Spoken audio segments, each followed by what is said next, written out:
It's dangerous to go alone. Take this.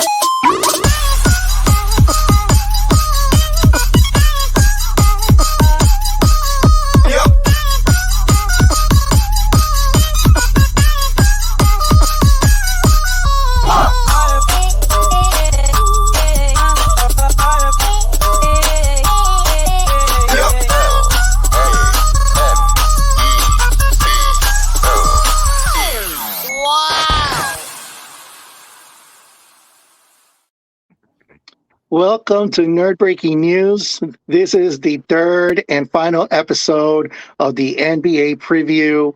We'll start all the way from the left side. We have Sherm from SCRAM Family. We got at the NBN Studios in Miami, we have the Kid, the Eagle, and D'Angelo joining us once again. We got the Professor, and then, of course, the artist behind our theme song, LAMEBOT at LAMEBOT Music. So let's go ahead and jump right in and talk about the first award, which will be the Rookie of the Year. So let's go ahead and start with LAMEBOT. If he doesn't get injured and keeps doing what he was doing in preseason, Wembayano, I don't see anyone beating him out. Wemba is also my selection. He's been amazing, honestly. All right, D'Angelo. I love Wemby. Let's be clear. I am a Wemby fanatic. I ordered his jersey, and I'm not even a San Antonio fan. It's coming this weekend. Let's be clear. But I don't think he's going to make 65 games because of the new rules that you have to play at least 65 to qualify for these awards. So I'm going to go with Scoot, just because I know Scoot is going to play all the games in Portland. He's going to be the number one option. He's going to have the ball in his hand. He's the point guard. And so I'm going with Scoot Henderson. That's a good choice. Eagle. I agree with Angelo. I think that Scoot Henderson's going to get the green light. I think with Dame gone, there's it's a green light for everyone, but specifically for him. He is actually the pick that Damon Lillard actually asked the organization to trade to get a seasoned player to help him get to the playoffs again. Well, that didn't happen, and Portland knew what they had in their hands. If they got to pick him, they did. It's green light for him. He's a very, very good offensive player. The team is his, literally. And I know that Fernie Siemens is there, but I believe that Henderson is a real deal. He's my pick for Rookie of the Year. Awesome. 2-2 right now. 2 for Scoot and 2 for Wemba. Kid, who do you got for Rookie of the Year? I would have put, just like Angelo said, a disclaimer here that I think we all generally like Wemby. I think the eye test tells you the talent of what he is. Preseason, right? The last couple of games we've seen on the highlights. I just think the injury is my biggest concern. The body frame, the way we saw what happened with Chet last year when he had the layup with LeBron. That's my concern. It's not talent. It's not his ability to take over a game. Clearly, he's the future San Antonio Spurs. But I have to go with Scoot. I'm going to use Dion's thing. He's a dog. Yeah. This is the guy that Portland wanted. It's a damn shame that he couldn't work it out with Dame Lillard, right? That Dame just wanted to win now and not do this rebuild in Portland. Scoot is going to, again, I'm going to echo what just the Eagle said. Here's the ball, do what you can, and you got the squad that if you go to the play-in, that's a success. While Wemby is take over the franchise to be the next Tim Duncan and David Robinson. And by the way, that's the 2 big men that come before you. Scoot is Dame Lillard, who has done literally nothing in Portland for the last couple of years he's been there. Yo, what about the wave? Come on. By the way, greatest trailblazer in history is Clyde Drexler. So go ahead. That's not a hot take. That's not a hot take. No. It's Scottie Pippen, but that's another story. Sure, tell us your pick. All right, I'm going Wemby, but I'm going to put it's not – Wemby is being described as a generational talent. The last time we heard that was LeBron. We're talking about, we've seen Joel Embiid, we've seen the Joker. We're talking about expectations of this is supposed to be the next LeBron, the next generation will be the Wemby era, right? this is why I've got to put Wemby in that box, or Wemby in that box. But I'm also putting him here because an element of winning Rookie of the Year to me is you have to actually be on a winning team. Scoot is going to be balling out on a losing team night after night. It'll be like Scoot's going off, but the Portland Trailblazers are catching L after L. By the way, so now we're going to look at Wemby and be like, the San Antonio Spurs were trash last year. Now they're in the playoffs, at least in the play-on spot. I have the Spurs in the 10th spot at least. And so I think Wemby elevates a franchise that's been in the dumpster back to playoffs. And I think that storyline on top of the generational talent is enough to say, okay, that's Rookie of the Year now because he's taking a team to that level. Fair enough. Professor. All right. So Scoot Henderson's going to do a great job this season. But what's going to hurt him, I think, is going to be playing with Anthony Simons. What's going to happen is they're going to look at him, they're going to say, he's got a lot of help on that team. And the truth is, he does. Versus when you're looking at Wembanyama on the Spurs, Wembanyama is the Spurs, basically. He's the only reason why we're watching. He's the only reason why they make the playoffs. And when you're looking at... Yeah. Wait, go ahead. No, I said Devin Vassell's nice, bro. You sleeping. He is, but you're right. We're sleeping. Like, no one knows who that is. Yeah. So what ends up happening with the Spurs is, like, people are going to watch those games and be like, oh, those other players are okay too, but we're not going to know who they are. And that's going to help him. And the thing is, too, I'll leave the rest for later. Yeah. So it looks like majority rules in this one. We believe Victor Wemby will be the Rookie of the Year. So the next award is going to be the Sixth Man of the Year. I'm actually going to go off a little from the projections, and I'm actually going to pick Bobby Portis from Milwaukee to be the sixth man.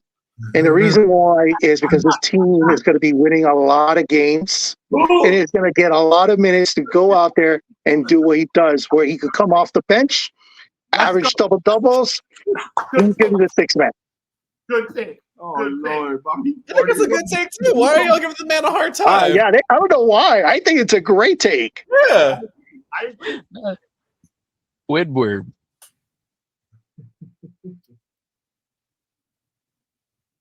D'Angelo, who do you have as your sixth man of the year? It just all depends because I'm not sure if Drew Holiday coming off the bench. I don't think so. Nah. I think he's starting. He's starting. I think Derek White's coming off the bench over there. Yeah, Derek White shows as one of the odds. So if Derek White is coming off the bench, you know what? I think I'm gonna go dark horse here. Does Malik Monk start? Bro, but why are you doing? That's my pick. Nah, Malik. Yeah, Malik's the sixth man. Malik's on the six-man watch. Yeah. I like Malik Monk. Malik Monk. All right, perfect. Eagle, who's your pick?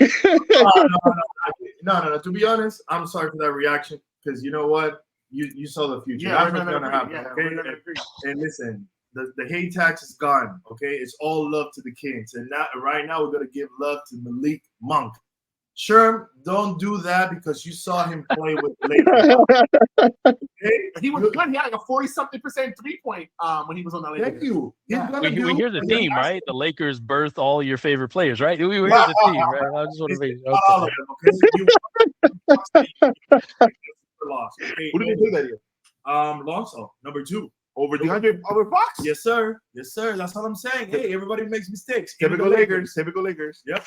So listen, my pick for sixth man of the year is going to be Malik Monk, just like Angelo said. He was amazing last year. He's on a 2-year contract, so he's eager to get a new contract, okay? And he knows that it's probably not going to be with the Kings just because we're not going to have cap space. But I'm going to tell you one thing. He's motivated.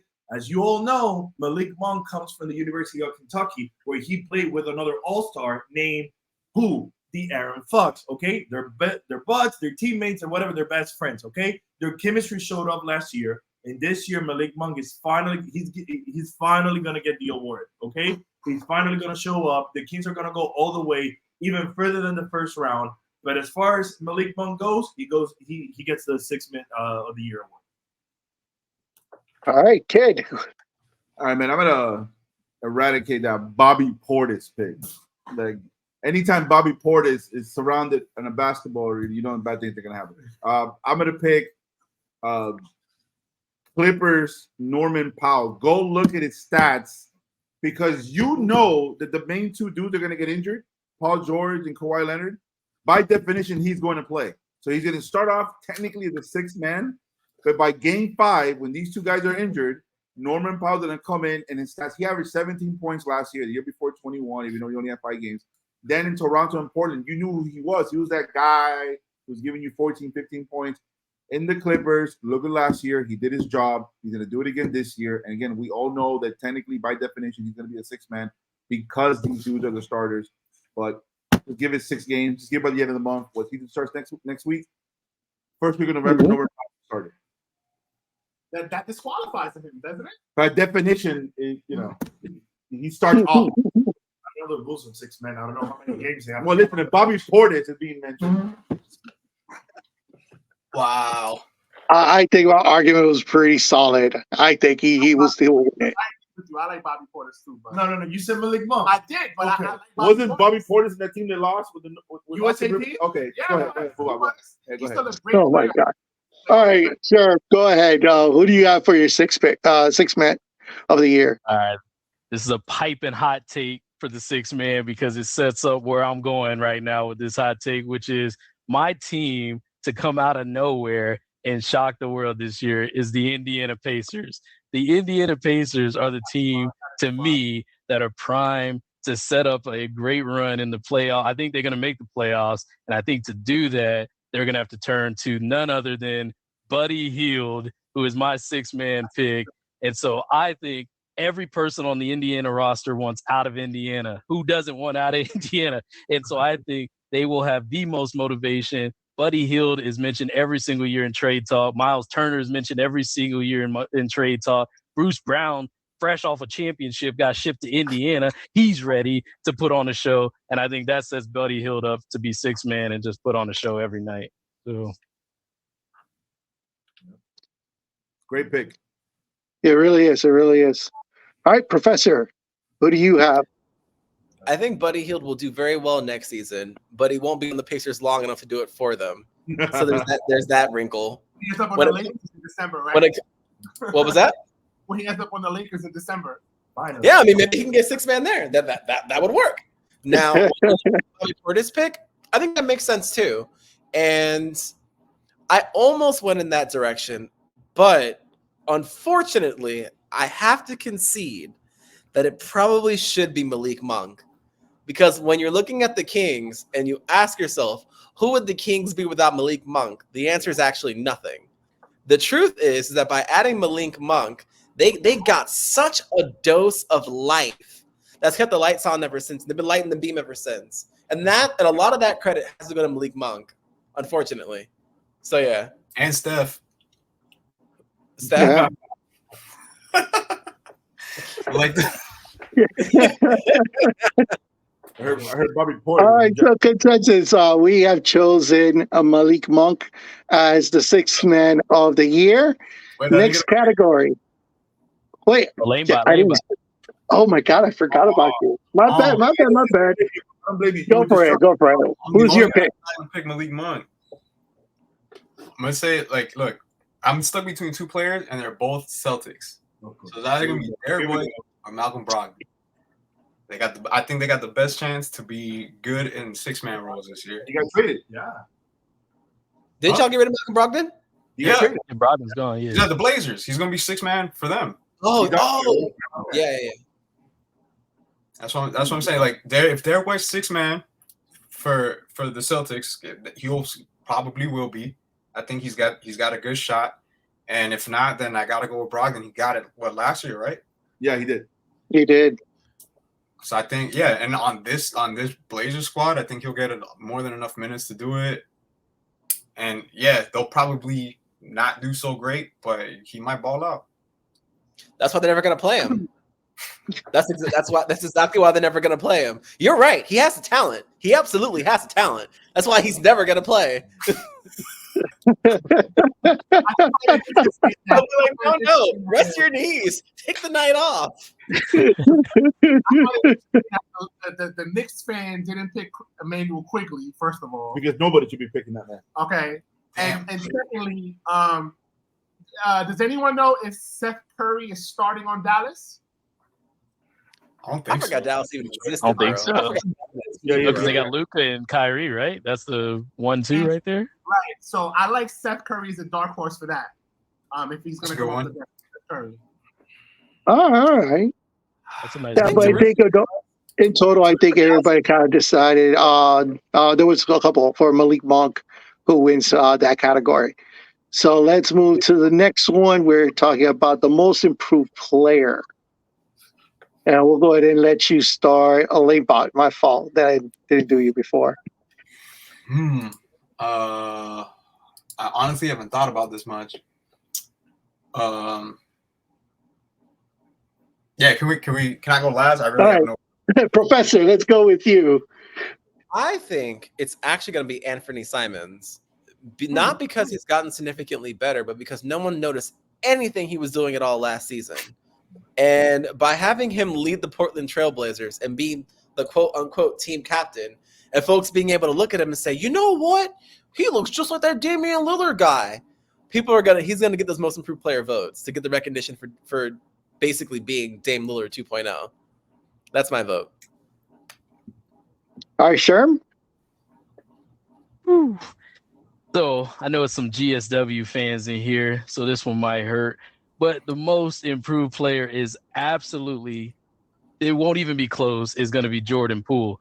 Jordan Poole is going to be on an absolute mission to destroy everybody and teach everybody in Golden State's office they made a bad decision in going old man Chris Paul and Draymond Green's defense that doesn't or maybe doesn't exist anymore. We don't know what he can do anymore. And they let him go. Jordan Poole is now in Washington, and him and the other guy that used to be a Laker, Kuz, are about to put on a 2-for-2 show that we haven't seen since it was like Bradley Beal and John Wall days. Like, it's about to be that kind of level of excitement. And so Jordan Poole, I got him going like 25 to 30 a game. So that's our most improved player for me. All right, kid. I was going to go Jordan Poole, and you almost got me in 99%. But here's the thing about Jordan Poole. First of all, I agree with you. I would have never let him go. The talent this kid had, even though it was irrational, his mistakes, his turnovers, you could tell this kid was the future of GSW. I just think that when you say most improved, I just think that the guy was already amazing. So, yeah, very subjective. Like when he goes to Washington, what's going to happen to your point, Sherman? He's going to have a green light and destroy. I think he's going to do amazing next year. But I just don't see most improved because I think he's already an all-star. He's going to get his first all-star appearance this year. But he's already, like, for example, if he gets an all-star appearance, nobody here should be surprised. However, right? However. But maybe the casual fan might think he's just known for getting knocked out by Draymond, right? Like, that's fine. The casual fan. The Miami Heat fan, in other words. My pick for most improved player, that's just me, Mikal Bridges. You saw a small dosage last year in Brooklyn when these clowns left Brooklyn. When everybody sold out Brooklyn, it's too expensive to live there. But they all moved out. When everybody left Brooklyn, you saw a sample size within like 20-something games of, you know what? He's just not a defensive player. Wasn't he getting like 40 or 50? Like I got like a 50 burger last year. Yeah. The presumption was that he was only a defensive player and a defensive stopper. He showed a sample size. And you want to talk about Jordan Poole's going to have a green light? Listen, Kyle Kuzma thinks he's a good player. I don't know how far that's going to go. In Brooklyn, there's nobody else. Cam Johnson's a nice little player. Thomas is a nice little player. Mikal Bridges is going to average 25 points a game. That guy is going to blow up. Jordan Poole already blew up. Good one. Good choice. I like that pick. Yeah, it's a good pick. Eagle, who do you got? Okay, so I was between two guys. My first pick was actually going to be Keegan Murray from the Sacramento Kings, fourth pick of last year. Even though it's his second year in the NBA, Hey, listen, everyone is a fan, He thinks okay? the king has everybody, right? They're gonna win it all. They got the sixth man of the year, most improved player. Well, listen, Sherman. Just to remind you, last year Sacramento finally ended the drought, 16 years without being in the playoffs. They got Coach of the Year. That was Mike Brown, right? De'Aaron Fox got the Clutch Player of the Year, and who else? We got another award. I don't remember which one is it. The point is, Steph we got Curry shut the lights off, right? He shut the lights off, though, right? The top offense in the NBA missed the Yeah, playoffs. the year. The point is that my first pick was always going to be Keegan Murray. I think he's set for an amazing jump. I don't know if you guys know this, he was second Rookie of the Year, which Paolo Banchero won, obviously, because he's the better player. But Keegan was a close second, and also Keegan is a straight-up shooter. He broke the record for most three-pointers for a rookie with 206 three-pointers, okay? He's only going to be better. He's more than he's shown to believe. Let me remind you guys, he was a starter as a rookie in a team that won more than 45 games and made it to the playoffs, even though they lost to the Golden State Warriors. But that's not the player that I'm picking. I'm going to go with OKC, and I'm going to pick Josh Giddey. Ooh. Yep. Okay. A lot of potential on that kid. The Aussie's going to show up this year. We already saw what Child Guys Alexander can do, but I think this kid has a lot in store. I think he's as good as Shy. Okay, he's got that potential. It's mostly going to be like a CP3 growth in the sense of like he's going to be the floor general of that team, young team with a lot of not necessary expectations, but a lot of potential that they can realize this season. Okay, the West, as far as it pertains to the spot, like from the 10th to the 14th and maybe the 8th, it's wide open. Okay, there's a lot of teams that are going to be competing for those spots for the play-in. I think just Giddey makes the jump and he makes OKC better and he wins most improved play. Good choice. Wow. D'Angelo, who's your pick? As some of the other guys have said throughout the question, I think that the player that eventually wins this award usually comes from a team that overachieves. It usually comes from a team that no one expects coming, and usually the best player from that team is the one who usually wins it. So with those parameters, I'd like to harken back to a team the professor mentioned earlier. I like Tyrese Halliburton. I think that the Pacers are going to make the playoffs. I think they're going to have a winning record. I think they're going to be a good team, and I think he's going to be an MVP candidate. Top 5 at least. Wow. So he's going to average over 30. Mm-hmm. And with that, I like Tyrese Halliburton for most improved player. All right. LAMEBOT, back around to you. Who do you got? It took me a minute because I had somebody and then I forgot. But I like Poole. I don't think he wins it. I think Washington's going to be fun to watch, but they're going to be probably the lowest IQ basketball team. They just don't take good shots. No respect for Kuzma. None. So I think who comes away with it because of the summer he had, Anthony Edwards. I think he makes the jump this year. I like it. I know that's a weird one. Austin Reeves challenged Anthony Edwards in the on the overseas situation. I don't know. That's funny because that's exactly who I was going to pick right now for the most improved. I think it's going to be Austin Reeves. And the reason why is nobody knew, the casual fans didn't know who Austin Reeves was until he showed up in the playoffs. And in this year, he's going to be the starting lineup, playing alongside Anthony Davis and LeBron. He's going to get his shots. He's going to be able to showcase himself. And then he is going to be that third option for the Lakers. I think Austin Reeves is going to get that award. Honestly, I think the casual fan knows who Austin Reeves is more than AD because Austin Reeves is actually there and AD isn't. In all seriousness, when you're watching, tonight. I know, but in all seriousness, when you watch Laker games, right, and you're asking yourself who else is scoring points next to LeBron, it's almost always Austin Reeves. So if you're just casually watching a Lakers game, you're watching Austin Reeves do his thing since he was a rookie. So I think a lot of casual fans really do know who he is. That's all. And I want to add, if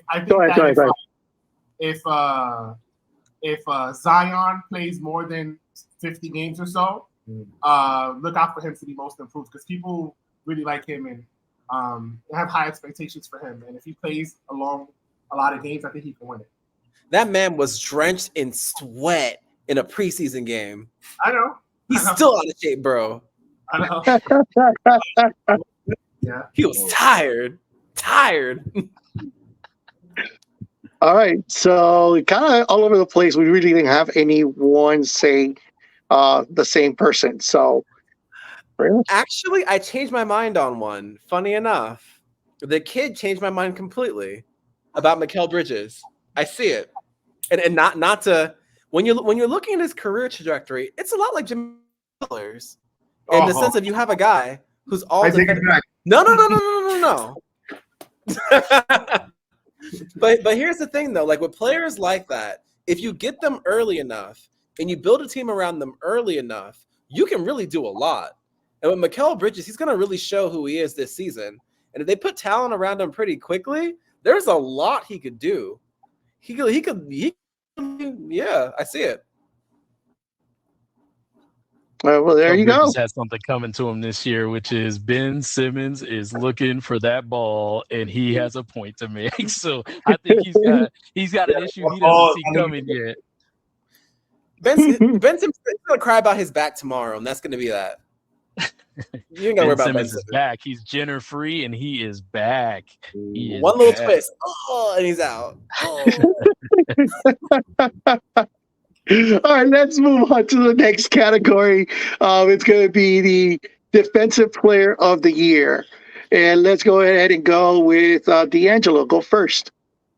Ooh, my first pick tonight. Gosh. I don't think a rookie's ever won it. And because I really believe in Wemby defensively, but I don't think a rookie's ever won it. I think Dikembe Mutombo came close his rookie season. He's like 40 would do the rookie. Well, no one knows how old he was, right? But I think I'm gonna go. Evan Mobley. I'm gonna go Evan Mobley. He's a great defensive player. I think he has untapped potential. I like Cleveland to make a deep run in the playoffs this year. And if they're going to do what I think they're going to do, he has to be a big part of it. So I like Evan Mobley. All right. Perfect. Eagle. My pick is a little bit odd. I don't think a lot of people have him as a defensive player of the year, but I think this kid is a dog. He's a dog. And I think Anthony Edwards is going to be the defensive player of the year. He was challenged by his coach last year to be better defensively, and he took a big step in that direction. And I think he's ready to lead the Timberwolves to something more than just a play-in loss against the Lakers. I think that the experience that he got playing with USA team, even though they lost, teach him a lot. And I think he's ready to make that step, especially in a team where you have Carl Anthony and what is the French guy, Rudy Gobert, Rudy Gobert apparently has a defensive player of the year, but I don't see it. Multiple defensive player of the year, and I've never seen it. Okay, like I think it's just because he's tall, he gets a lot of blocks. But I think again he's going to be challenged to be the leader of the team, and that's going to start on the defensive end. Okay, if the Wolves are going to do anything this season, it's going to start there, and I think it's going to start with Anthony Edwards, and I think it's going to be the defensive player of the year. A little bit of, on the left side, but you got to do it every now and then. Okay. All right, Kid. I'm gonna go kind of traditional. I'm gonna go. I mentioned earlier in another video that he's not my pick, but I had to reference Nikola Jokic. Nikola Jokic needs to do something with another NBA Finals to be a top 15 player in history of basketball. Same thing with Giannis, for two reasons. One, he has to have these multiple individual awards. Because he was right there within the last 4 years. Once he got his ring, he was right there, barring that KD. No, I think they beat KD. Yeah, they that's the year I think the year of KD, the foot in the line in Brooklyn. Yeah. They beat KD that year, but I guess they lost in the Eastern Conference Finals. And then the block, the Miami did the block. He couldn't do it. So the last couple of years he couldn't get back to the finals.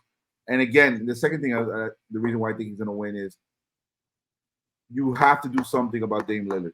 Because Dame Lillard gives you nothing, you got to go a little bit more individually. And I don't mean offensively. Dame Lillard clearly is a historic offensive player. I mean defensively, you lost Drew Holiday. Bobby Portis shouldn't be considered in a basketball team. Brooke Lopez is older. Giannis has to do more. And because Bobby Portis catching strays. Yeah, for real. Bobby Portis should have caught a layup in the international game, but whatever. I guess he couldn't do that layup either. Because the Milwaukee Bucks have probably the most pressure, arguably, coming to the season. Giannis knows that. Giannis is the one who went to the organization and said, if you guys don't get me a championship team, I'm out. They got Dame. They know that Dame's not offense. He's done a defensive player. He's an offensive player. They lost a lot of defensive stewards in that team. He has to put the shoulders, literally and figuratively, on his shoulders, quote unquote, and do it not only offensively and defensively. So by definition, thank you, Dame Lillard, he has to do more. Yeah, I agree with you. That's also going to be my pick as well. All right. Sure. Who do you got? For me, D'Angelo, he hinted at it. He was almost ready to make that commitment. I'm ready to go all the way with it. I think Wemby is going to have a combination award year of Rookie of the Year and Defensive Player of the Year. I think I've seen enough in preseason to see that nobody understands that wingspan and that ability to recover what he lacks in quickness and agility to the sides with that lankiness. He makes up for it in wingspan. And he's just blocking shots all over the place because nobody's seen someone be able to just block a three-pointer standing underneath the rim, basically. And so, like, to me, that is something the league will have to adjust to, is him and how he's so lanky and so long. So for me, it's Wemby. I also want to go on the record and just say that this is probably the most useless award I think the NBA gives out, only because I don't think it actually results in championships. Like, I just feel like the Defensive Player of the Year is like a fake award that like Marcus Smart and Draymond Green get together in the summertime and talk about. And then it's just like we hype these people up. Like, Draymond's had a whole career off of like he was a defensive mastermind, but really it's Steph Curry and Klay Thompson. Like, you know what I'm saying? Like, that's another story. But I just feel like it's an award that is a little like, if you're the Defensive Player of the Year, you would assume you have the best defense in the NBA. Not always true. You'd also assume that your team is not getting beat all the time. Not always true. Like, it's a weird award. But anyways, I got Wemby winning it. All right, Professor. I agree with all Sherm's points. Segueing though to the kid's point about Giannis having to play defense harder, I agree. That's what he should do. I think he'll try to do it. I think he'll fail, because I don't think that he has the same level of athleticism that he used to. The team's just very, very good at hiding it. So I think that his defensive efforts are going to be for nothing. Putting that to the side, the point about Wembanyama winning the Defensive Player of the Year, the NBA script needs it to happen, because now we're in a position where players are winning multiple awards. And for Wembanyama to be a generational player, he has to do a generational thing. And him having these two awards, generational thing. And when you're looking at what his numbers are going to look like by the end of the year, he's going to have a ridiculous combination of steals, blocks, and rebound. It's going to look ridiculous. Defensive Player of the Year. All right. LAMEBOT. I like Wemby, but I can't go with it. I'm going to have to agree. Evan Mobley. I think he did enough last year to show that he could do it this year if he just improves by a little bit. Like, he doesn't have to make a huge leap to be Defensive Player of the Year. So I think Evan Mobley takes it. All right. Looks like we have a three-way tie over here with Giannis, Mobley, and Wemby. So that's pretty cool to see all of that. Next category, MVP for the NBA. Who do you guys have? Let's go ahead and start with the professor, who looks he's ready to go. All right. My hot take is the NBA world is going to be watching all these different games to see who the Rookie of the Year is going to be. So there are going to be some small market games that are going to be watched more often than would have been watched in the past. And that's going to help a player named Shai Gilgeous-Alexander be your league MVP. What? Because to me, I think that Shai is everything that we wanted Luka Doncic to be, but isn't. And that's how Preach. He's finally gonna get the attention that he deserves. Plus, he and Dylan Brooks torched Team USA the other day, so people are gonna actually watch Shea and really look at his game and realize, this guy is a point guard and a shooting guard for real, for real. He's gonna get his due. That's my take. Wow. All right. Perfect. Sure. It's my turn. Look, the MVP award is the MVP, the most valuable player to the National Basketball Association. It's not a feel-good story. It's not a here's a kid who you should look out for. That's for the most improved player. If Shai wants to win something, go win that. Get a couple more All-Stars. This is big dog dance. This is MVP. This is comparing LeBron to Kobe to Jordan. You can't just come in here, Shai. You can't sit with us until you can sit with us. And now that we got rid of Shai, who's not ready to sit at the grown kids table, eat your hot dog and hamburger over there, and then you can upgrade. We're going to talk about grown folk business over here. And the person who is ready to sell the league, I'm grown, and it's my time, is Dame Lillard. Dame is MVP this year, and I'm going to tell you why. MVP is so closely tied to the NBA's league score. The scoring title and the MVP are so close. Dame has already told you I can drop buckets when I'm in Portland. Now you put me in a winning situation. Everybody thinks my time has run out. You thought I waved by to OKC years ago and that's my highlight? No, sir. Everybody's looking at the Greek freak, and the Greek freak is like, look, Dame is here. If I'm going to stay in Milwaukee, I need Dame to feel good. The Greek freak has to defer to Dame. Everybody watching this situation needs to understand the storyline. The Greek freak is in Milwaukee with his brothers chilling, but they're ready to get out of there if Dame doesn't have a good time. The only way to give Dame a good time is to give him a little hardware. It's MVP time for Dame Lillard, and that's my pick, and I'm sticking with it all the way. Watch Dame put on the show every night. I think the league would want nothing more than to give Damian Lillard an MVP. But it's not going to happen because you're going to see him get beat up night after night after night. We saw him getting beat up in Portland by accident. He wasn't even targeted and he was getting beat up in Portland. That man was injured dang. He tore his ab. He tore his abs. He was getting beat up so bad by nobody, by air, because no one took Portland seriously. But now he's got to go up against the Cavs defense. They're going to light him up. The Heat defense, love us or hate us, we're going to light him up. Embiid's going to sit on him. He's going to get lit up over there too. Damian Lillard's going to get hit so hard all season long. Single team would trade their point guard for Damian Lillard right now, except for Golden State. But Golden State will keep Steph, but everybody else, it's open season. If the Heat, let me call Pat Riley. Hey, Damian Lillard wants to come to Miami. You can have Kyle Lowry. Correct. What are you talking about right now? Your point is about MVP. And what I'm saying is you're going to see Damian Lillard fail far more likely than you see him succeed this season. He's going to get beat up so bad because on his team, there is no one there to protect him. Giannis is slowing down and Bobby Portis. That's all you got. That's it. 2 guys. They have no defense. That man's going to have no protection. How old do you think Giannis is? There's people in here got Giannis probably winning I MVP saw that this year. man's knee go backwards. What are you talking about? That man ain't been the same since that knee went backwards. It's a fact, and we all know it. David Lillard gonna get tore up. He's gonna be like, "Guys, where are you guys?" Boom, right into the wall every single night. It's a miracle he even survives the season. He might end up. That's what CJ McCollum said.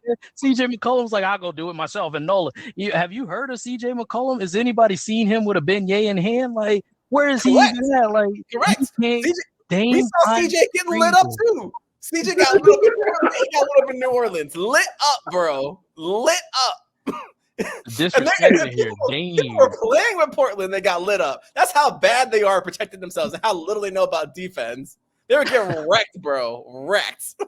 He's gonna get wrecked again in Milwaukee, bro. Torn abs, bro. Have you ever torn your ab? Have you hurt your ab? Nobody hurts their abs, bro. Nobody. He's only got to guard Kyle Lowry. What is Kyle Lowry's Whataburger gonna do for him? You know what I'm saying? Like, He's got to guard the weakest point guards in the East. What are you talking about right now? Listen, when they do switches and that man runs into a brick wall, it's it. That's it. He's gonna be like, "Oh, screen, boom," and that's it. It's a wrap, bro. That's I don't know. God. I think Dame's pick and roll game is better than you're giving him credit for right now.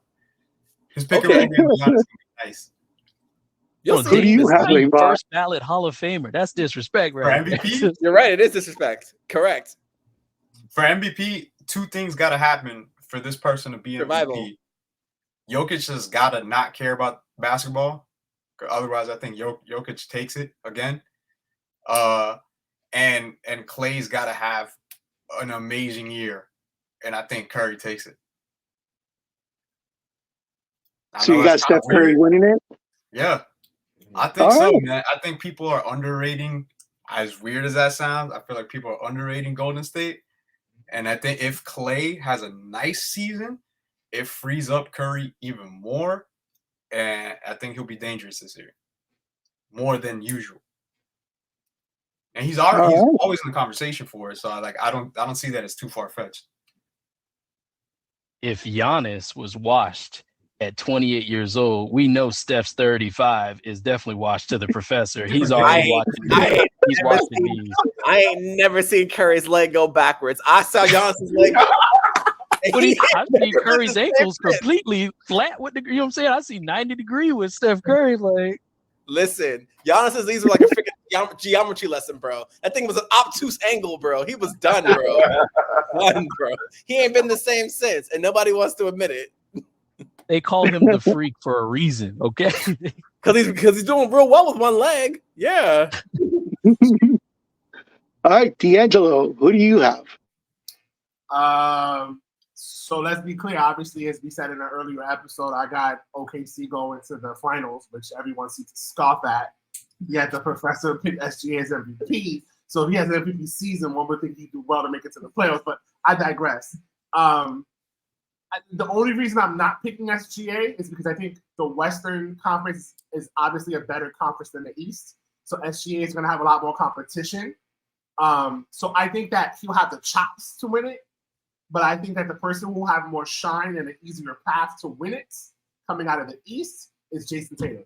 I think this is his year. I think he's finally going to do it. I think that he probably easily could have won it a couple of years leading up to this. He's averaging 27, 28, almost 30 points a game. I think that they're going to have a better regular season than I think that they're going to have the best record out of the East, even though I don't see them going to the finals. I think they're going to finish the season with the best record. Because they're more of a season team than a playoff team, in my opinion. So for those reasons, I like Jason Tatum for MVP. Tatum had 30 points, 8 rebounds, and 4 assists per game last year. Beautiful. I mean, he's a stat monster. Just not an NBA Finals monster. Then why is he favored? We agree. It's a regular season award. Yeah, MVP is a regular season award. I think he's gonna have the best regular season. No, and I agree. But I'm going to go to the Western Conference side and pick the one that's going to have the best record. And their MVP is going to be Nikola Jokic. This guy is going to take that team, take it all the way to the playoffs. I actually had them pick winning it all again this year over my Lakers and everything. So Nikola Jokic is my pick for the MVP this upcoming year. I just don't see him being hungry. But if he's hungry for it, I don't think there's a reason why they don't give it to him, especially with the buyer's remorse from last year. My hot take: Bruh. the Denver Nuggets Bruh. take the regular season off. They're gonna relax the whole regular season. They Bruh. could beat everyone if they wanted to. I don't think they will. They'll just rest. They're probably exhausted already. The Joker is not getting 3. I'm gonna tell you right now, this can't be the script. Like, look, I knew this was gonna come up, so I wrote the stats down. Look, LeBron won the MVP in 2013. That was the last time they gave it to LeBron. Since that point, Steph has got 2, Giannis has got 2, the Joker has 2. Now, if you want to tell me the Joker is better than Steph Curry in basketball, no, bro, no. So it's got to be Steph before the Joker. There is no way we giving 3 to the Joker. 3 in 4 years? Who does he think he is? Michael Jordan? No, bro. No, what are you talking But about? it's not about who's a better player, it's who's more valuable to their team. if the Joker wins the championship and MVP this year, it will arguably be now he's in the Jordan realm of conversations. We're talking about 2 back-to-back championships, 3 MVPs in 4 years. He's great. He is a great talent. But come on now, like we're pushing it now. We're pushing it now. Yeah, why can't he be? I agree with the professor. Why can't he be? No. I draw the line. I got to draw the line somewhere. The Joker is too chill. He's not cut. He's not chill. He's just out there, big, moving slow, doing things that we've seen before, but we're acting brand new. We've seen big people shoot threes. We saw Dirk Nowitzki taking off balance shots. Like we've seen this stuff, and now you have Wemby, who is here, younger, bigger, or taller at least, right? Who looks. Visually, when you look at Wemby playing in preseason, you have to say this looks like the Joker, but faster, and also looks like he might actually have a better shot. Like it looks like it could be. So I don't know. Like if I'm gonna go with the theory of scripts, man, 2 back-to-back championship and 3 MVPs in 4 years says he's better than Steph Curry. He's better than maybe arguably better than LeBron. LeBron doesn't have that stat like that. That's crazy. Like there are a lot of stats LeBron doesn't have. But the thing is, to me, when you're looking at it, when you're looking at Jokic, though, like in all seriousness, and you're asking yourself, what should the prototype for this position be? When you're looking at the center position, you're going to say Jokic almost every time, and I think that's going to carry forward even after he retires. When people go back and they play 2K and they watch YouTube, and these kids want to figure out how do I play the center position, they're going to look at Nikola Jokic videos. That's fair. So to me, to keep him in a generational conversation as being one of the greatest players of all time, by the time he retires, he will be not just of his generation, but actually all time. He's the prototype, similar to how Steph is the prototype. He is. It's just hard. Like I'm looking at Steph, I'm saying that's something for sure. The best at whatever Steph is. If you want to call it 3-point shooting, that's the best we've seen. If you want to call LeBron the best all around, maybe. Right? Like, but it's just Jokic, you can call him, I guess, the best center of all time. But now when we get into 3 MVPs in 4 years, now we're talking something different. This is top 5 player of all time. Like that takes him to, he is now in the Jordan, Kobe, LeBron. He absolutely makes that team a championship team. Yeah, but if he performs, but if he performs and does what he needs to do, right, he's going to be the best player there, and he's going to take his team to the finals. Yeah. They're going to have probably the best record in the NBA. You don't think that's well deserved to be no. That's what you're explaining is, yes, that's worth the MVP. I just don't see it happening. I just don't see him being the best. I don't see the Denver Nuggets being 1 seed. I don't see him averaging 35, 10, and 5, like some crazy numbers. Like I just don't see that taking place. But if it does, yes, but we have witnessed something that now I think brings him in the conversation of like, it's no longer LeBron. It's like, have we entered the Joker's era of best basketball, and now are we living in this era? And like that hasn't been that wasn't his narrative before. But we are. We're there, dude. This is Joker. No. One like the kid said, 1 does not get you there. The Greek Freak got 1. There's a lot of people with 1, 2 now. Now we're talking. Arguably, like I said previously, what ended Giannis's reign of terror was that knee. When that thing went, that was the end of that. But to me, when you're looking at the Jokic thing, it's not just about 1, but how did that 1 feel?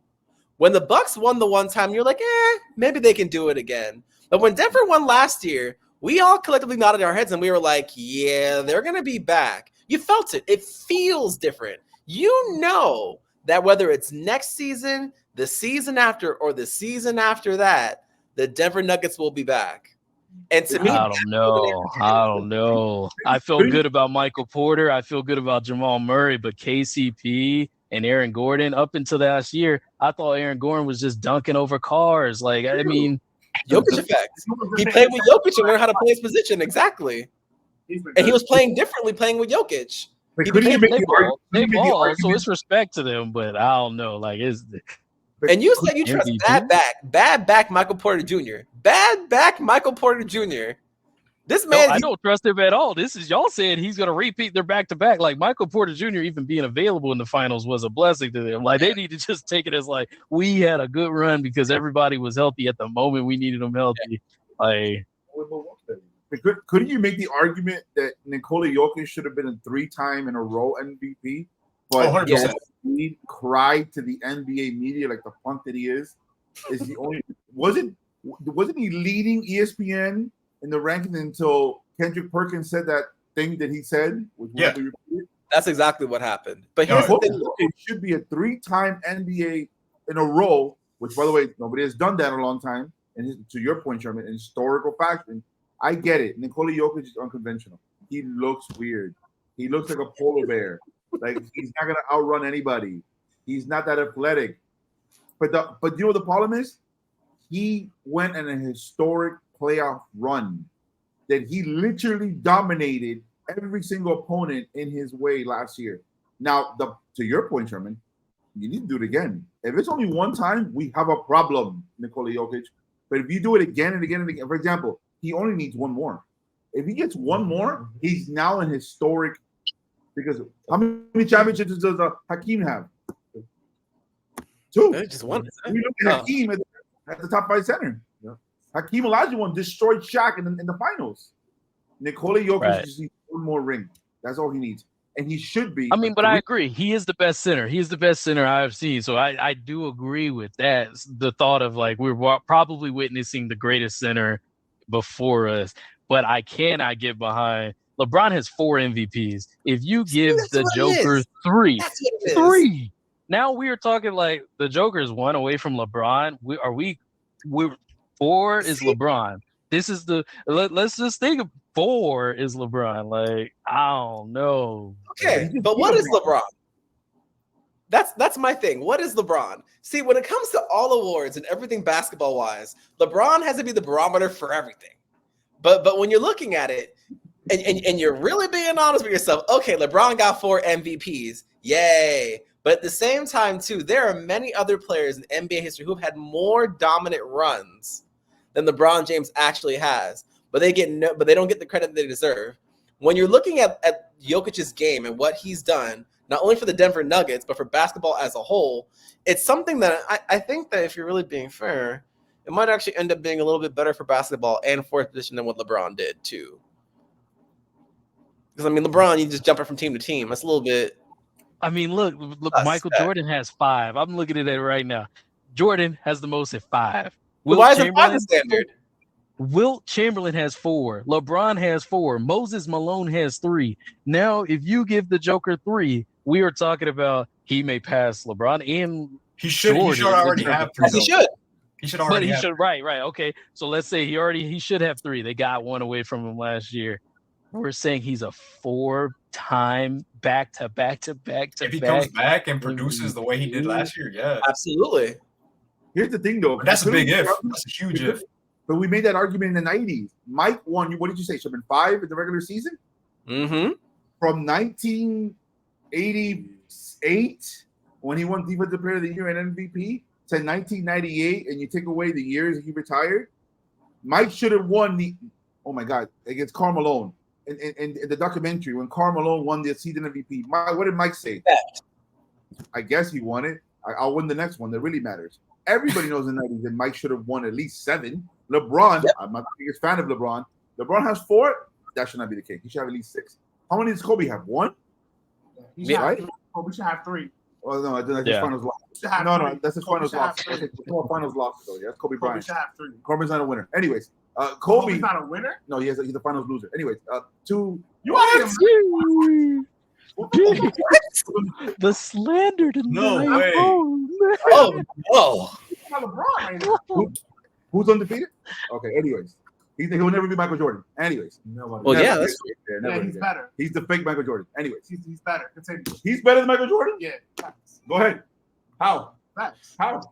It's arguable. It's arguable. But he's better. Nobody will agree to that. Okay. That's not true. It's arguable. What? It's arguable. It is actually arguable. You lost. I would have picked the argument, but it's arguable. Whole podcast just for that. If you want to go down. Oh my god. We don't want to take ourselves into a little rabbit hole over here. I'll go my MVP is Jason Tatum, and it's not for the reasons you said. With glowing positive reasons. It means the opposite. You better show up. Enough is enough. I said this earlier. I said it on the video. Time to show up. Jason Tatum. This is it. You've always had great teams. Get your MVP. Now is the time. Okay, good. Good. My choice for the MVP. I'm hating myself for doing this, but it has to be AD for the Lakers. Are you kidding me? Bro. Here's the reason why. As much as I hate Lakers, as much as I hate, the team that they built, for a stretch of time into they got to the playoffs, AD went crazy. When I mean crazy, you know what I'm talking about. Especially you Laker fans, you remember that stretch. When he played, he was putting up 40. Nobody was beating them. He was unbeatable. Okay, and so were the Lakers. They got better pieces to work around him, just like Sherm said, right? And he's glowing hearing me say this. I'm hating myself by saying this. But the right pieces are there, okay? LeBron is still probably in his last year. Mind you, he's in a good shape, okay? For all the LeBron haters out there, okay? LeBron, you know that he's basically ousting, and the players that leave that team play better. Well, listen, guys, LeBron's gonna put up his points too. Okay, at the end of the day, there's LeBron, there's AD, and there's everybody else. Okay, and by the way, it appears that AR-15 is also the third guy in the court. So no, and I'm. Don't you have to gain and earn a nickname nowadays? Can anyone just give you a nickname, or do you have to? They did. I'm just following. You have to earn it because now he's AR-15 all of a sudden. Like, his shoes. That's what he put his shoes. It's crazy. What's Bobby Portis? I don't know. Oh my God, he doesn't let it go. The point is that everything was put together for the Lakers to have a great season, but most importantly, to AD lead them to that way. Okay, and if I heard this is unofficial sources, but if y'all remember, Kobe got some plasma shots in his knees, right? In the 2009, right after I heard in Germany, right? Correct. In Germany, unofficially. Mike didn't do that, by the way. Go ahead. Jesus, it's not a competition. 6-0. Anyways, I heard that Anthony Davis also got a few of those shots, plasma shots, so he's going to be good for the entire season. We don't know the playoffs, but that's my pick for MVP. Actually, if Anthony Davis needed the plasma shots, that's a bad sign. It is. But the plasma shots are so good that even Kobe came back from a shot knee. So who knows? Oh, he had to. He got to get Detroit in 2004. Go ahead. Yeah, that's true. Yeah. Oh my God. Kobe fans are not ready for that conversation. No. Okay. Mike 6-0.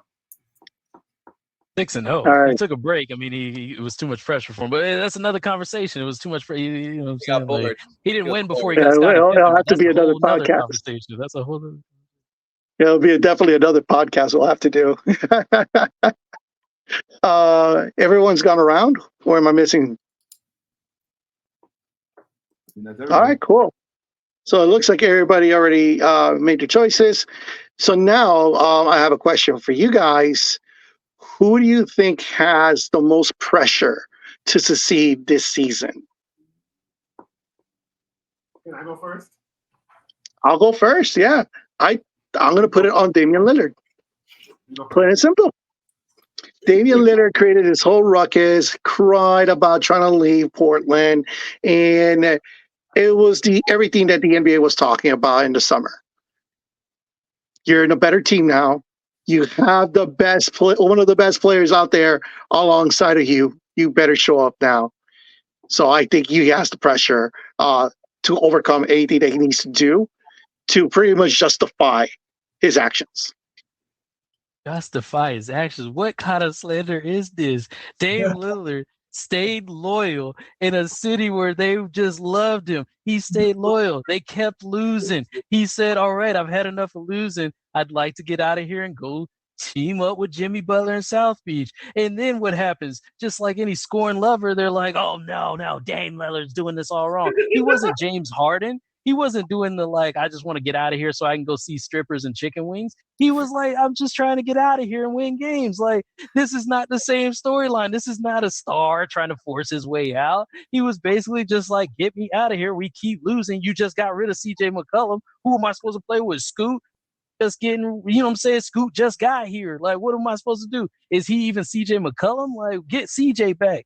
So I don't understand why Dame has all right, I take it. Dame has some pressure, but I just can't sit back and let the disrespect to Dame. Like, it's Dame time for a reason. This is Dame Dollar. Check the mixtape. He doesn't care about this pressure. This is loyalty, baby.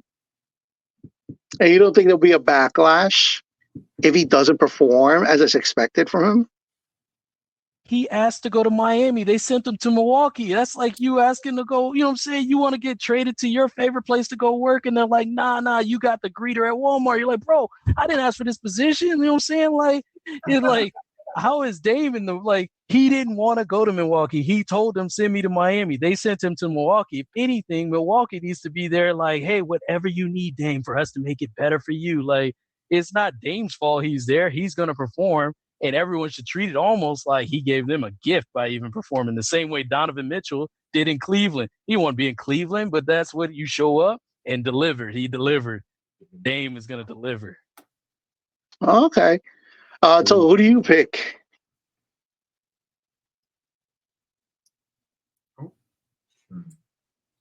Talking to Sherm? Yeah.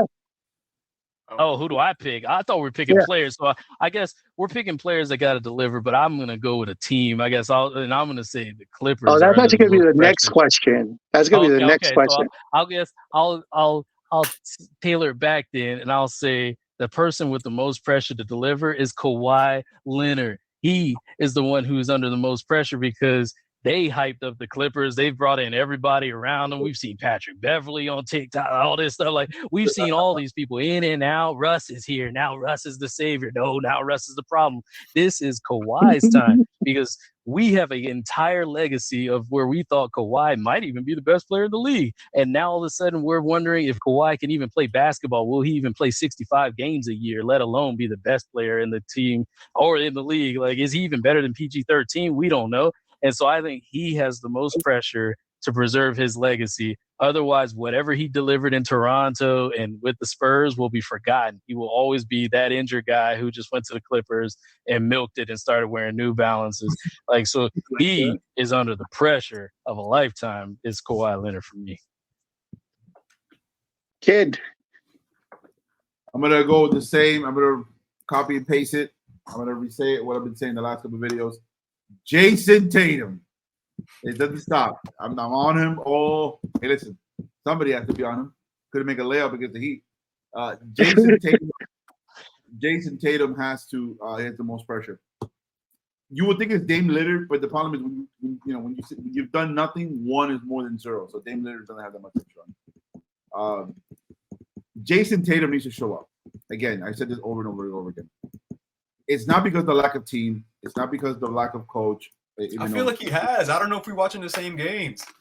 Are we talking about regular season or all season with finals excluded? Yeah, like the finals was not a good run for him, but the whole season and the whole playoff run, it was JT. Well, there's a game where JT puts the team on his back and makes it happen. Like, he does disappear in one game and that gets him eliminated. But other than the actual elimination game, he actually is the only reason they're even in that position at that point. Jason Tatum disappeared against the Heat last year and disappeared against GSW when the lights were the brightest. That's something on the resume that he needs to rectify. I think we could all agree. He can't go 5 years from now and say, yeah, I went to the finals at one time and his GSW got their 4th historic title. I didn't do a damn thing about it. It can't be that's his resume. It can't be that's the way he does things. And remember, he's running the risk of Boston can only put up this team for so long, for so many times. He's never been in a bad Boston team. It's always been a decent to good Boston team, as opposed to other people. I've been getting a Dame Lillard for years.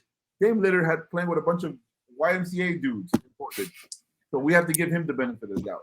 Jason Tatum has been playing with decent to good teams or players around him for a long period of time. After a while, he's going to be 30 years old and be like, I haven't done anything. But my stats are great. Jason Tatum needs to, and again, he's still young. He's still obviously he's entering his prime. And the worst thing about it is that I actually was a fan of Jason Tatum. As a professor, I defended him so hard for years. But after a while, I was like, hey, listen. Y'all are welcome. Y'all are welcome. No, listen, nobody's doing Heat Nation. Nobody. If anything, get out of Heat Nation. Nobody's doing that. But he needs to start doing something. And again, by the way, last thing, Dame Lillard shouldn't have enough pressure because when you play with Bobby Portis, Jeez, what did Bobby Portis like do to the kids? Like, Yo, his ear must be really itching right now, bro. All right, Eagle, who do you got? I think the guy who has the most pressure this year has to be Kevin Durant, the keyword warrior of the NBA, right? The guy with multiple Twitter accounts who goes and defends himself and his legacy, huh? Well, listen, bro, you got to put the cards on the table. You got to win a championship. You went to Brooklyn with your, so-called best friend Kyrie Irving, the cancer. But guess what? That didn't happen. You guys forced a well-built franchise was destined to be, good. They had a good projection to be a decent team in the East. And basically you and Kyrie said, but you know what? We're going to go to Brooklyn. You basically destroyed that team, got that team to trade for James Harden, right? And that also didn't go well. Okay, that didn't do well for whatever you wanted to do in terms of your legacy, right? Coming out of the shadow of what was Golden State and Stephen Curry's legacy, right? You wanted to build your own, right? Because you were upset about the Twitter fans who were basically saying you only won those rings because of Stephen Curry and the Golden State organization, okay? You went to Brooklyn, you messed it up. Listen, granted, he got injured. They almost won that game against Milwaukee. It eventually didn't happen, okay? And then he goes to Phoenix, and then we saw what happened last year. It just wasn't there. They traded a lot for you, and now that you have a team built together, I think the pressure is on him more than anybody else. He has to put on a show. He has to be healthy. He has to be efficient. He has to be an MVP candidate. I'm not gonna lie. He has to put those type of numbers because I'm done. If Kevin Durant's career ends without another ring, then I think we all can agree that those 2 rings that he won on Golden State, as much as he was the MVP of the finals, it was mostly because of what Golden State was as a team, the players, everything. Okay, like I know but we cannot forget that he was playing with Stephen Curry, one of the best players in history. Okay, and Klay Thompson, one of the best shooters in history as well. So I think he has the most. Doesn't Kevin Durant only have one MVP in the regular season? Yeah. Yes. That's Kobe levels. Also, the MVPs do matter, right? Oh, okay. I'm just making sure they do matter. They start coming up, right? For my pick, I know that you said that we're gonna do the teams on the next question around, but mine's are all just kind of put together. And you can choose. You can make your choice of who on this team has the most pressure because there's multiple people, in my opinion. And I'm going to go with the Golden State Warriors. And I'm going to say specifically Draymond Green for this conversation. Yeah. And I say Draymond Green because they got rid of Jordan Poole for you. The dynasty's almost done. Anyone can say that it's just about done. And this might be their last gasp. He's playing for a contract. Are they going to extend him? Are they going to offer him more? And the same goes for Klay Thompson. He's playing for extension as well. So I think they all have a lot of pressure. And you make your choice of Golden State. I could say Draymond Green. I could say Steph Curry. I could say Klay Thompson. This is the last gasp of the dynasty of Golden State. And so I would say amongst those 3, including that team, is who has the most pressure. All right. LAMEBOT. It has to be a player. We're talking just individuals. We were talking individuals because the next one will be teams. I mean, if we're a non-player individual, I would want to say Steve Ballmer, just because how much money he's got on the line. I mean, he's got a new stadium coming in. He's got to make sure at least somebody wins some kind of award. I feel like they got to make a playoff run at least. But if we're talking players, then I agree. It's got to be either Draymond or Klay. They're both playing for the same reasons. If anything, I think Draymond might face more criticism because of everything that's happened. But Klay's got the same pressure because they did not extend him. So he either goes into free agency, and I don't know where he signs if he doesn't have a good season. So he needs a good season this year.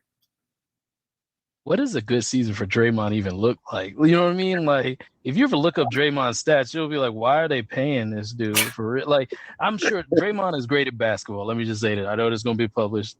Draymond, you're great at basketball. You deserve your money, all that good stuff. But at the end of the day, if numbers matter, what are we talking about? Last year's stats, 8.5 points, 7.2 rebounds, 6.8 assists. If this is not the name Draymond Green behind it, and I'm just telling you that's Josh Giddey, you're like, okay, like Giddey's all right. You know what I'm saying? Like, but this is Draymond Green, and he does a lot of stuff that don't show up on the stats. I'll be real. And I forgot to mention too. I said Steph. I didn't mean to say Steph for the pressure. It was Dre, Clay, and Chris Paul. This is his last gasp. This is it, guys. I mean, if they don't make it this year or next year, it's over. I mean, decisions are going to be made this offseason. Decisions are going to be made. Said so. Add him to that list too. Hold on, but to answer your question with Draymond, Sherman, didn't he go to? I guess a good season will be for Draymond. Didn't he go to an All-Star game 3 years ago? Yeah. He did. Look, the thing is, Draymond's numbers are never going to look pretty. What he gives you is a lot of knowing the other team's offense more than anything, and just telling young players where to go. Like, even when he forgot how to shoot, he was still a problem. His stats is ugly. I'll agree, but he does a lot that you just don't see. Yeah. No, I agree. His IQ is through the roof. So I mean, I get it. But when you're like $200 million for a 34-year-old Draymond giving me 8 points and a great IQ, like, I don't know, like $200 million. I'll read the playbook for $200 million. Right? Professor. All right. So stray bullets. So first stray bullet. When you're looking at Jason Tatum, you're looking at the Boston Celtics. The Boston Celtics are paying Jaylen Brown $50 million a year to basically take the blame for Jason Tatum's mistakes consistently. Every time Tatum misses a shot, it's Jaylen Brown's fault. So Tatum has no pressure whatsoever when you're looking at that. So when you're looking at Jason Tatum, his numbers are always there. In the regular season, he always does what he needs to do, but he never gets any blame. For Damian Lillard, he would be my choice. But there's one player that I think has even more pressure than he does, and that is Luka Doncic. The reason why I say Luka is because there is no one else left for him to blame. Jalen Brunson went off, ran away from him, brought hope to New York, a hopeless franchise. You got Kyrie Irving, one of the greatest point guards of all time when you're looking at it. You couldn't do anything with that. When you're looking at Luka and the way that the Mavericks are built, if you were to switch him out for almost any other all-star, they'd probably be a much better team. And there's no one else you can blame for that but Luka Doncic and his playing style. It's like a combination of the worst of Harden and the worst of LeBron. That's Luka. Oh, shit. Ooh, cooked them.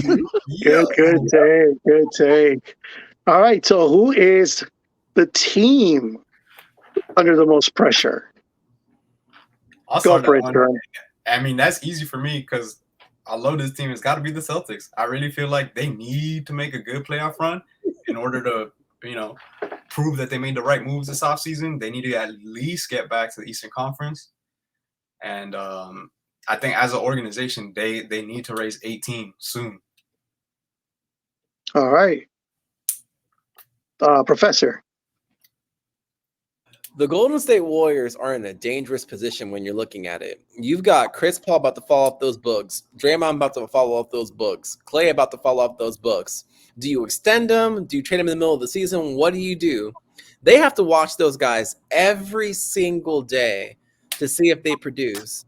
And when you're looking at a player like Klay Thompson, everyone knows that he's a great shooter, but what else is he? Defensive skills are gone. He can't dribble, doesn't really pass. So if he was to go to any other team in the league, what would he do? He'd basically be Duncan Robinson when you're looking at it. Ooh. That's not good. It's true. You're right. How about that? It's not good. Yeah.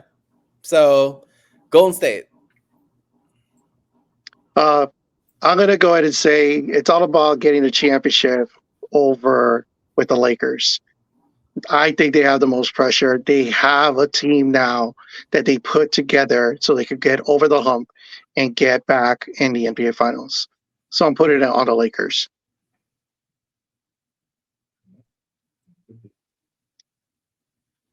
All right, go ahead, Sherm. For me, I'm going back and I'm just saying, I'm a Lakers fan. I don't want to see any success in that big C that share the stadium. I can't wait till they get out of here. The Clippers need to find their own identity. But they have the most pressure of anybody out there because the Clippers gave up everything they owned, and it was only like a bologna sandwich and a Kool-Aid pack, but they gave it all up for Paul George, and they gave it all up to sign Kawhi Leonard to join Paul George, and both of those players are 32-33 with bodies of a 42-43. And this is the last year. I think this is the year that goes into whether or not they're going to extend these players. And if they lose this year, don't have anything to show for it, and now they have no draft picks, they have nothing but left to do but trade these people and hope the Lakers still want Kawhi, or somebody will take Kawhi off their hands, or Paul George off their hands. And to me, that puts the most amount of pressure. And like LameBot says, Steve Ballmer is so deep in his pockets right now, he may have to go back to Microsoft and fire up the laptop. Like, he's going to need to put some work in, boy, because he's about to lose big on this. And Sherm, to your point, what young player did they give up to get Paul George? Shea Gilgeous-Alexander, SGA. Exactly. That's who it turned into. And so that's where it becomes like they gave up so many first round picks. I don't think they have a pick until like 27. They, much like the Lakers, gave up a lot to create the squad, but the Lakers got whatever you want to call it, bubble championship, whatever, fake championship. They got a championship out of it, something to show to the town of LA, where the Clippers just have nothing. They have nothing to show for it. They don't even have a good season where we've even seen – I don't even think I've seen Kawhi, Paul George on the floor that much to even remember what does that even look like to see them play together. Like, That's true. I mean, with both of their stars missing around 24-25% of their games, that's half their games that their stars aren't there. That sucks. Yeah. just for the fans alone, it's like just seeing them. Like, geez, get on the court. I was gonna go Phoenix, but I guess they haven't signed up for a couple contracts for a couple of years, so I'm not gonna go there. I thought that was drastic. Bucks as well. Dame is signed for 3 years. I'm not gonna go there as well.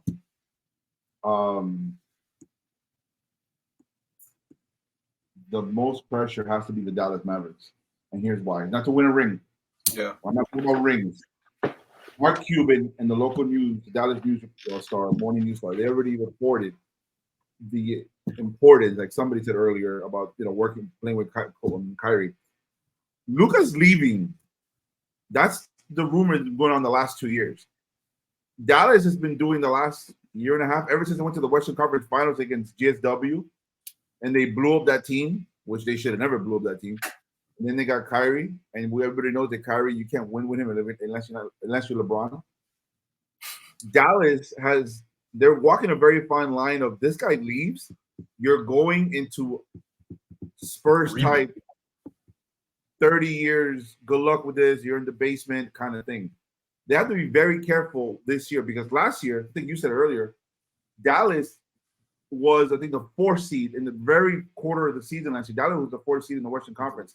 Got the trade, they let go of a lot of pieces, they got Kyrie, and they went down. And everybody knew in the media circuit they were tanking for the sake of getting a better draft pick.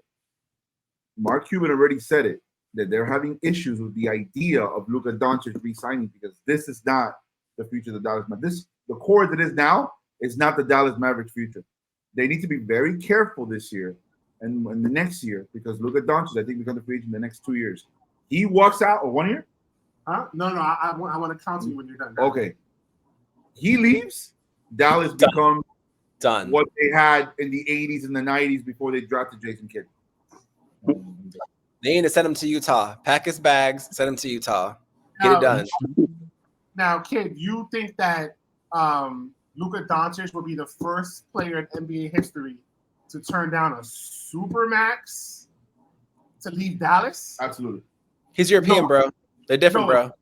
No one. Yeah, I don't think he cares so much about the supermax. Dallas can offer Luka, I think, like $50 million more than any other team.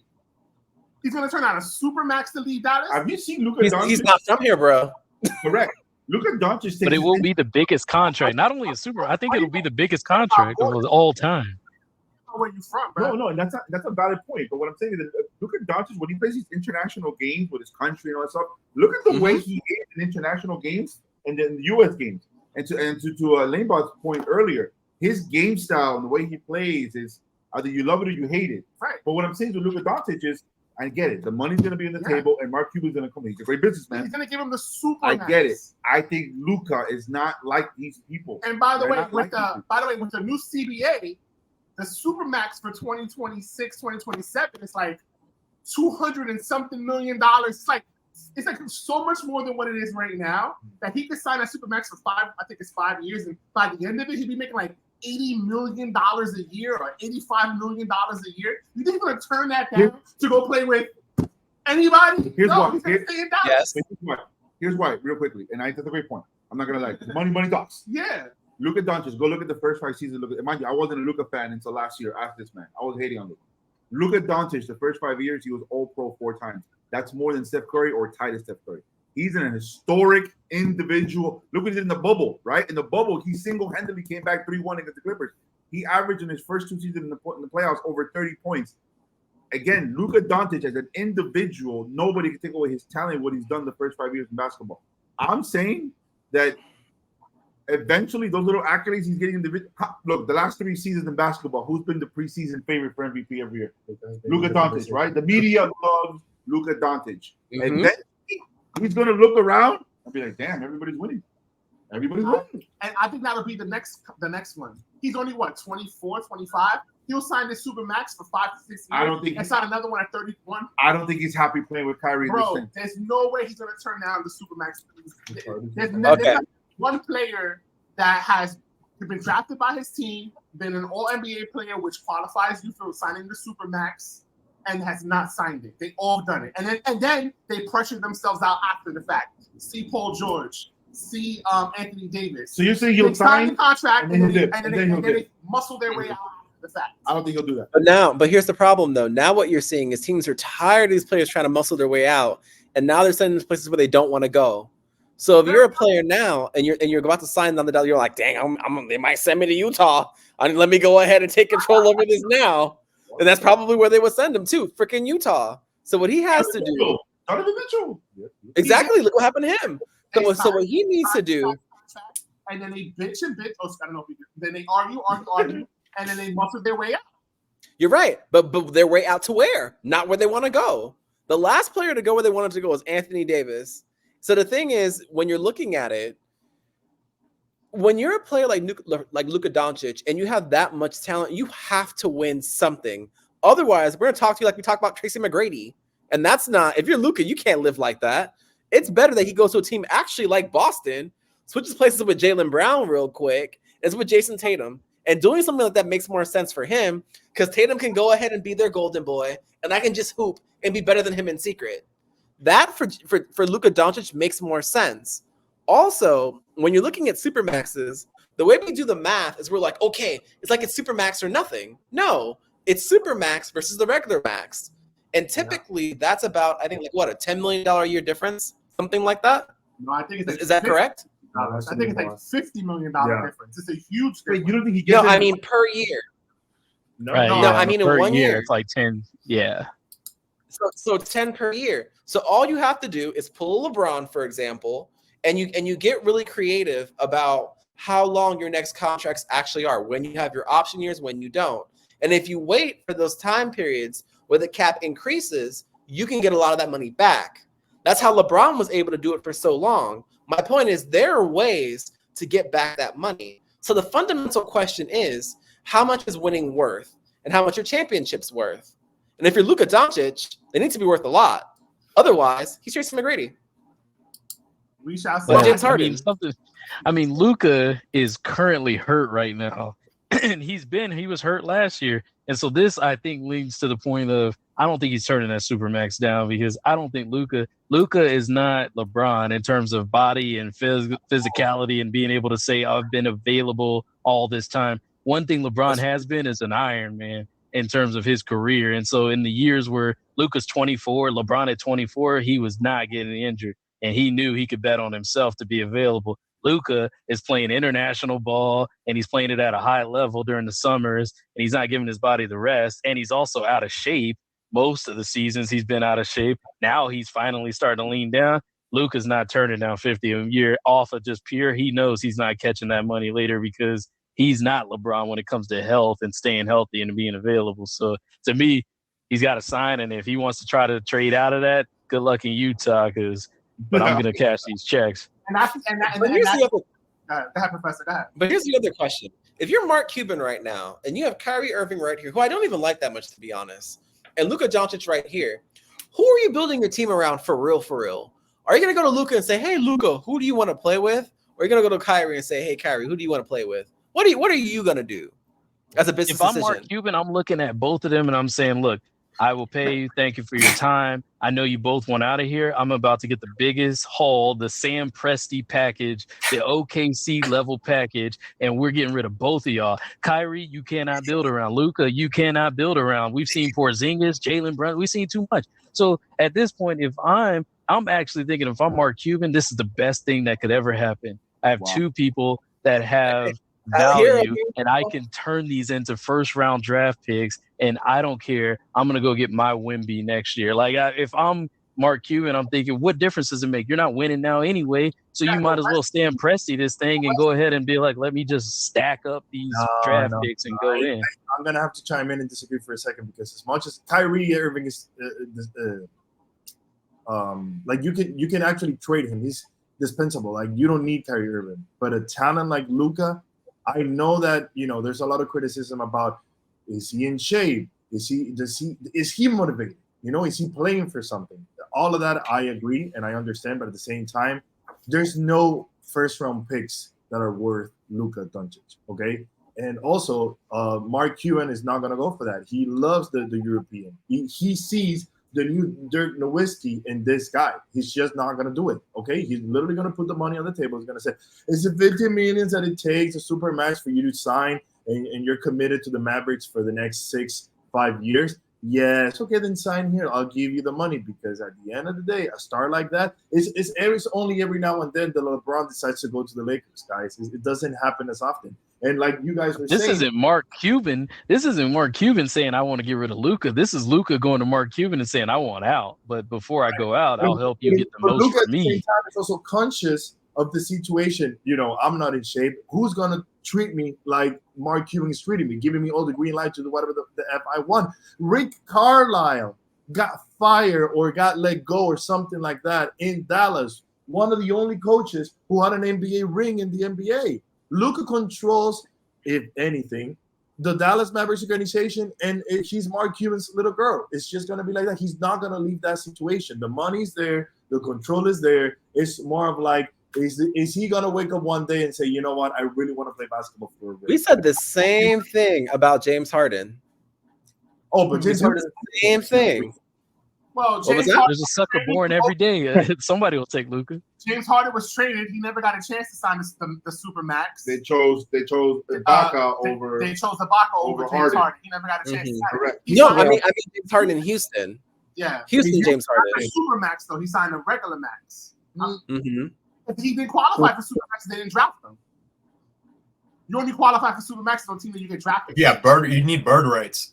Yeah, you only qualify for supermax until you get drafted. That's why Jason Tatum will get it, Jalen Brown get it, Luka will get it, Steph got it. It's only the teams you get drafted. I thought that Houston got the bird rights. It's also if you trade the person, I think in the first 3 years too. So if their original contract gets moved, exactly.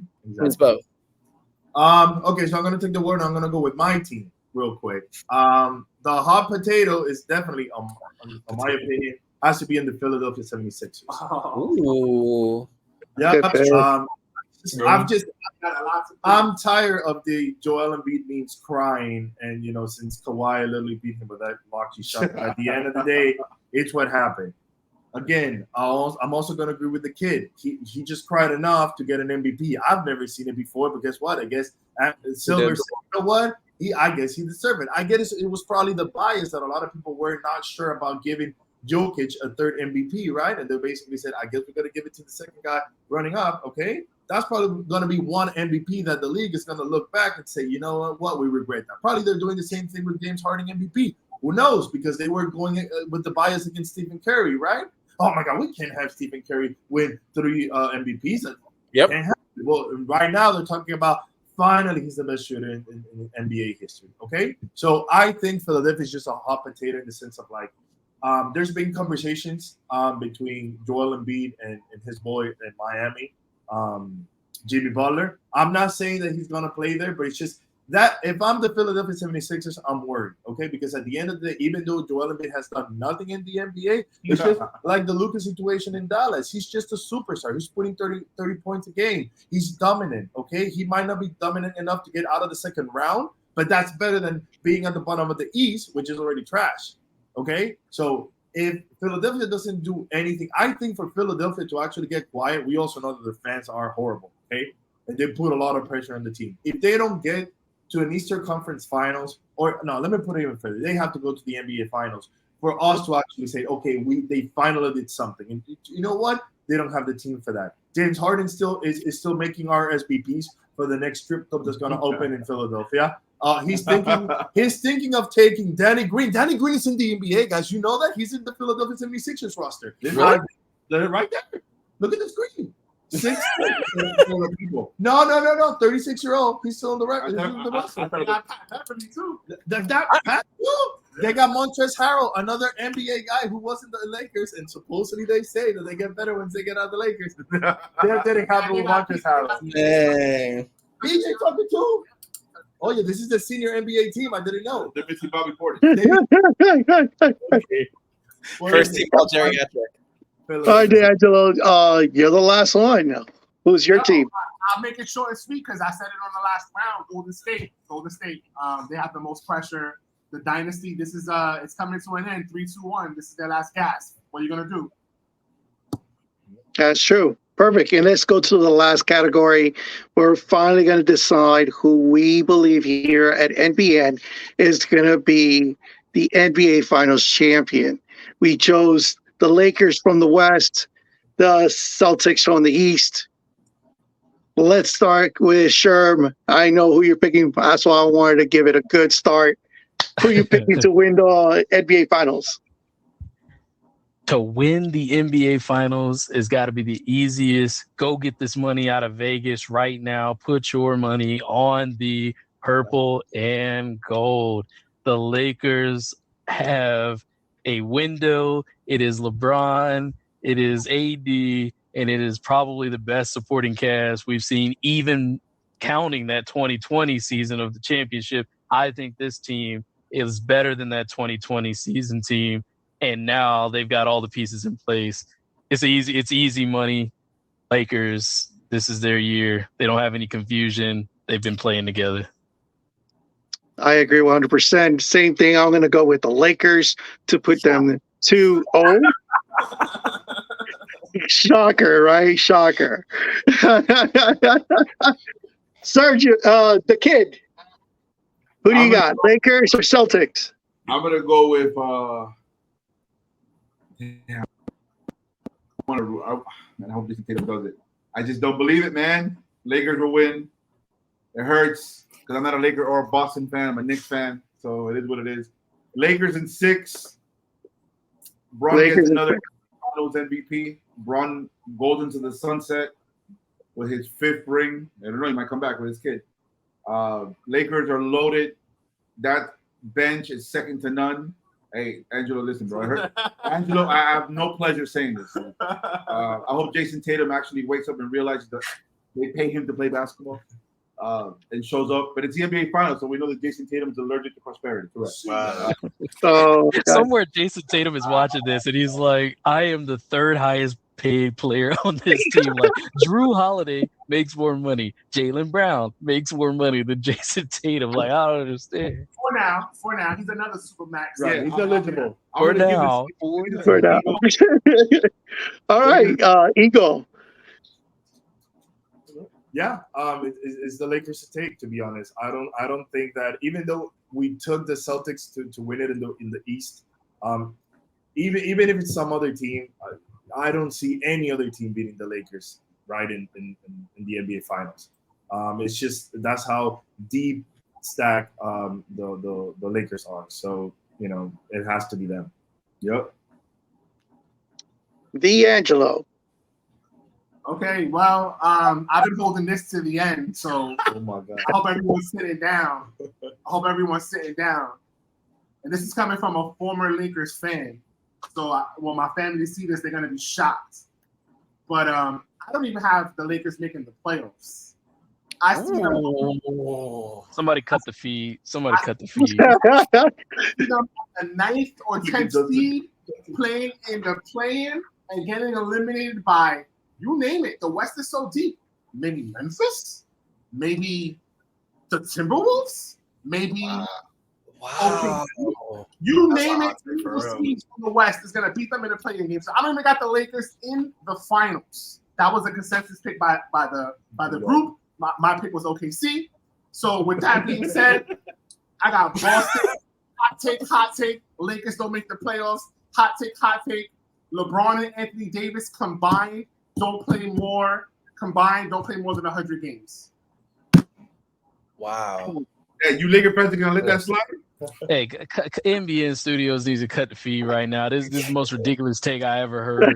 He's already talking about OKC is going to the finals. Said it. I'll remove the comment and I'll take care of it. Oh my gosh, he's talking about the Lakers aren't going to make the playoffs. He's mentioning Memphis. Memphis doesn't even have Ja Morant for 25 games because he can't decide if a water gun is a real gun. Like, this is stupid. Like, what are we talking about here? We got OKC with Shai and Josh Giddey over the Lakers. We got Ja Morant list. They don't even have Dylan Brooks over there to dance them out of the locker room. And we're talking about they're gonna beat the Lakers. Like, what are we talking about over here? Like, picking championships over here, bruh. You talking about the Lakers not even gonna make the playoffs? I watch every single game. I have NBA League Pass. I'm not one of these dudes that talk about it from first take the next day. I watch every single game. I saw what OKC can do last year. I'm telling you, you sleep, bro. Wake up. You sleep. Stay woke. Hold on. Stay woke. Have you seen Christian Wood yet? Have you seen Jackson Hayes, Gabe Vincent? Have you seen any of these new additions to the Lakers team that was already in the Western Conference Finals last year? And now you're telling me that case. My Jordan. Look, I wonder what I'm looking at the list right now. The Nuggets were there last year, right? They don't have any Bruce Brown this year. They're worse this year than they were last year, right? Objectively, you got to be like, we lost Bruce Brown. We didn't replace him with nobody at Bruce Brown's level. Worse. Grizzlies don't have Ja Morant for 25 games. Worse. The Kings, unfortunately, are actually still the same team, so they might be dangerous. The Suns have improved. The Clippers, the Warriors are worse. These were the only teams that... The Lakers finished 43-39 last year, a 7 seed after starting the year 2-10. They were the 7 seed after having the worst record in the league and still went to the Western Conference Finals. I'm going to help Angelo out for a second. Thank you.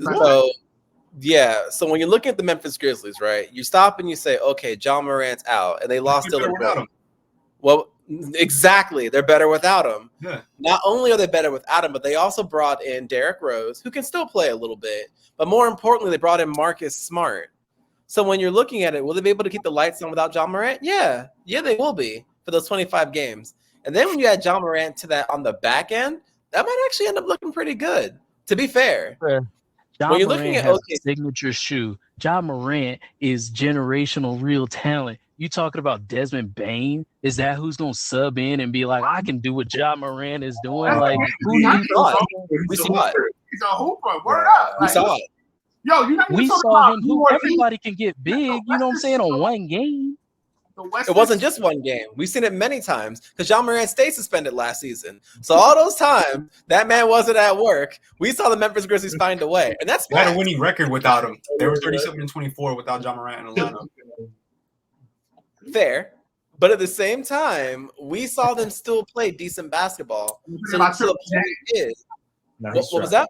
Yeah. Triple J. Don't forget about Triple J. No. He stole that defensive player of the year. Okay. Still good too. Now, also with OKC, to Angelo's point, they're a late bloomer. So what happened with them is towards the end of the season, you started seeing them congeal into something. The idea that they'll start next season very different than how they started last season actually makes pretty good sense. Do I see them going to the final? No. But will they be a threat? Absolutely. I definitely think they will. Because Josh in the Lakers. Towards the end of the season. In the Lakers. That's a hot take. Okay, I would say they're good, but to say they're better than the Lakers is absolutely ridiculous. I didn't say all that. But to even suggest that Memphis can win and are better without Ja Morant, if you look at their starting lineup, Memphis starting lineup, Marcus Smart, Bain, Conchar or Conchar, whoever that is, we haven't even seen that name yet, right? Like Jared Jackson, okay, and then Steve Adams. Like, what are we talking about? Like, that That's team fine. without Ja Morant is not going to just 25 games. What do you think Who the was the record is? Lakers point guard? 25 games. Who was Lakers point guard? D'Angelo Russell. You Don't just be told me disrespectful. not that long ago. You're like, oh, D'Angelo Russell. Ugh. Ugh. Not even that long ago. And I was like, D'Angelo Russell. Nah, man. No, it's ice in the veins, baby. What are we talking about? Because he's cold. He's cold from 3. Exactly. Professor, who do you pick between this matchup then? The Lakers or Boston? Heat and 6. I told y'all what's going to end up happening is the Miami Heat are finally going to figure it out. They're going to make a midseason trade and they're going to get this championship. But because that is not currently the game that we're playing, what I'm going to tell you is it's going to be the Boston Celtics. And I'll tell you why. It'll be the Boston Celtics. This is LeBron's last year. He's going to retire in the middle of the season. That's what's going to happen. Oh, hot take. Hot take. Wow. Oh, no, you're confusing him. That's Ja Morant. Just Ja Morant, bro. He's going to get another. I'm just telling you. This is it. Can I follow up? Can I piggyback off your hot take? Yes, you can. LeBron will retire, and he's such a monkey see, monkey do that he'll retire and come back to have his Jordan moment. Just to have his I Jordan completely agree. All right. Oh We know D'Angelo and the professor spit pure nonsense at this point. Yeah, pure for real. nonsense. I'm just saying, LeBron is overdue. He's overdue. We got Miami Heat. The people picking Miami and OKC to meet in the finals are spitting pure nonsense. LeBron averaged 28 and 9 last year. Now all of a sudden he's retired mid-season. I don't think the Heat have a single player that averaged 28 points last year, not even Jimmy Buckets himself. So if LeBron retired, you're right. Yeah, but who was in the finals last season? Not the Lakers. They were at home. Miami and Denver. Denver last year. Who saw Miami and Denver last year? Nobody. Nobody saw Miami and Denver in the finals last year. Jay called it. Look, picking Denver and Miami is not that outrageous. Miami was in the finals in 2020. Like Miami going wasn't that wild. You were picking OKC out of obscurity to go to the finals out of nowhere. Hold on. If it's not that wild, how is it consistently overachieving? If it's not that wild, if that is the normal pick, how is that a wild pick? That was when Miami was good, but they got rid of Gabe Vincent, Strus. They also have a Duncan Robinson who can't shoot and hit nothing. So at this point, are we talking about in Miami? You think Jimmy Buckets, Tyler Hero are going to scare anybody in the East? If I'm Joel Embiid, I'll take that team on alone without James Harden. Like, nobody was saying a word about Gabe Vincent until those finals. But what a coincidence that now the first free agent that we mentioned is the one that went to the Lakers. What a coincidence. This is the same guy who said Thomas Bryant was the best thing since AD. He said AD should take a bench seat so Thomas Bryant could get his shots off. I said y'all delusional Lakers fans were out here talking about some, Thomas Bryant. At least he's actually in the game. All right. Hot take. You want a hot take? The real team that's not making the playoffs this year, the Heat. The Heat aren't making the playoffs.